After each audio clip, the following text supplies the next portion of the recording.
ഓണം ഇങ്ങ് എത്തിക്കഴിയും. ഓണത്തിന് trendy or traditional വസ്ത്രങ്ങൾ അന്വേഷിച്ച് നടക്കുകയാണോ നിങ്ങൾ? ഇന്ന് നമ്മൾ എത്തിയിരിക്കുന്നത് ചേലക്കരയുടെ സ്വന്തം VK സിൽക്സ്. ചേലക്കര ഗണപതി കോവിലിന് സമീപം INTUC റോഡിലാണ് VK സിൽക്സ്. ഇന്ത്യയുടെ പല ഭാഗത്തു നിന്നും കൊണ്ടുവരുന്ന വസ്ത്രങ്ങൾ കൂടാതെ ഇമ്പോർട്ടഡ് ട്രെൻഡി വെസ്റ്റേൺ കളക്ഷൻസ്. ഈ ഓണത്തിന്റെ സ്പെഷ്യലായ മൽക്കോട്ടൻ സാരികൾ, ഓണത്തിന് സ്വർണ്ണ നിറത്തിൽ തിളങ്ങാൻ കൈത്തറി വസ്ത്രങ്ങൾ.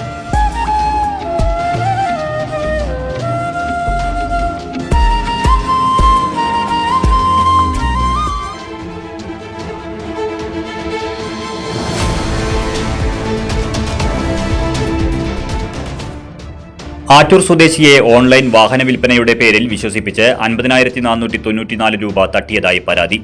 സംഭവത്തിൽ ചെറുതുരുത്തി പോലീസ് കേസെടുത്തു. ആറ്റൂർ സ്വദേശി കൃഷ്ണകുമാറാണ് പരാതിക്കാരൻ. ആർമി ഓഫീസറാണെന്നും നെടുമ്പാശ്ശേരി വിമാനത്താവളത്തിൽ ജോലി ചെയ്യുകയാണെന്നും പരിചയപ്പെടുത്തി ഒരാൾ സോഷ്യൽ മീഡിയയിൽ മാരുതി ഒമിനി വിൽപ്പനയ്ക്കുണ്ടെന്ന് പരസ്യം നൽകി പറ്റിച്ചെന്നാണ് പരാതി.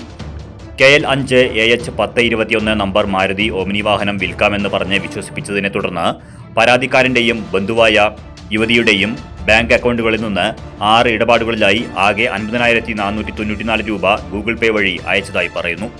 പണം കൈപ്പറ്റിയതിന് പിന്നാലെ വാഹനം നൽകുകയോ തുക തിരികെ നൽകുകയോ ചെയ്തിട്ടില്ലെന്നാണ് പരാതി. തുടർന്ന് 22-ാം തീയതി ചെറുതുരുത്തി പോലീസ് സ്റ്റേഷനിലെത്തി പരാതി നൽകുകയായിരുന്നു. സംഭവത്തിൽ പോലീസ് അന്വേഷണം ആരംഭിച്ചിട്ടുണ്ട്. News desk CCV.